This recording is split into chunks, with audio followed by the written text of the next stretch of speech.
বাবু এই যে আমরা ঘরটার সব পরিষ্কার দাঁড়াস না একটু পরে কথা কই ঘরটার পরিষ্কার কইরা আমরা বাইরে গেছিলাম তো আমরা আবার আইছি আবার আইসে না তো আজকে মামুনি রান্না বাড়ি করছে না ভাইয়ে মানে আমার দেওর আমি ভাই কই তো ভাইয়ের সবাই লেগে রেডিমেড খাওয়ানো হয়েছে যেহেতু আজকে নিরামিষ রান্না তো নিরামিষ হোটেল থেকে নিরামিষ খাওয়ানো হয়েছে তো দেখাইতেছি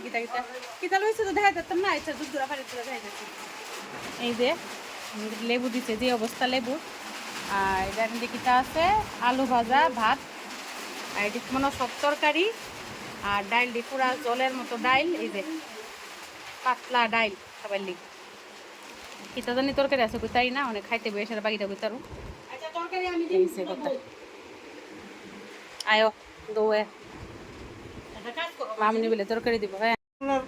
সিস্টেম হনো থাকছে না আলু ভাজা লোকে লেবু মাখবা না তুমি মা হও আমি জানি ওইটা খালি এটা কিন্তু ইয়ার বাত ফয়েল পেপারের বাতই কিন্তু এই যে আমরা খাইতে বসছি এখানে আর এই যে বাবা এইগুলো খাইতে বসছে আর এখানে হচ্ছে মামুনির ওই যে মামুনি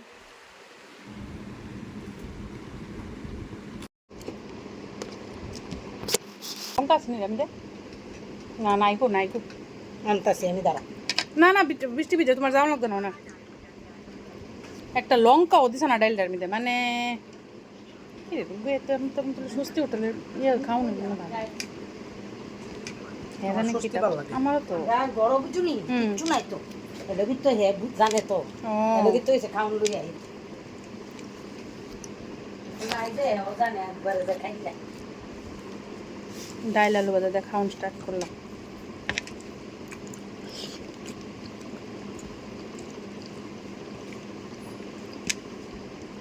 আমি কইছি কালকে একবারে বাজার করবি একবারে সবজি হয়ে গেছে দাঁড়াও গাছ দেখি তো মরিচ আছে লাগবে না বলবো নমা তুমি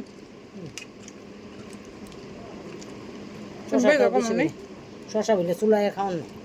খাও না আমি খাই না তো তোমরা খাইবা না খাইতা না এলিগা না চলছি না পাপ্পু চুলায় খানা তো তোমরা খাইবা না খাইতা না আমি চুলাই না তো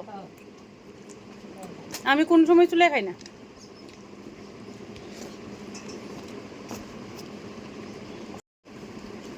চুলায় দেবো দিলাই একটা তরকারি আছে এটা কোনো বেগুনি না বেগুন না কুমড়ি কাটালে কাঁচা কাটালের মনে না না বাবা বেগুনি না কুমড়ি এটা বেগুন বেগুনি এই ডুগু বেগুনি কিন্তু এটা কই দিলাম চলে আমি সব খাই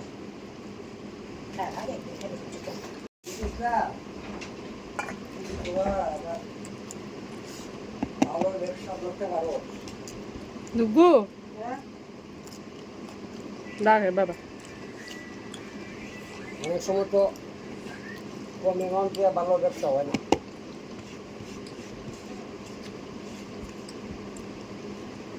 ভালো ব্যবসা করতে আমি কই তোমার তুমি যে কোনো বিজনেস হইতো হ্যাঁ তোমার লোকেশন ওয়াইজ খুচরা কাউন্টার থাকতে এই কি আর হোলসেল ব্যবসা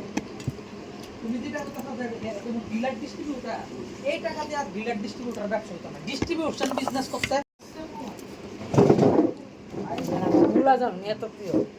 মূলা যেখানে দিয়ে রাখবে গন্ধ লাগলে ভালো লাগে হ্যাঁ মুলার মতো খুব ভালো লাগে ওই দাঁড়া যাও দোকান থেকে যাও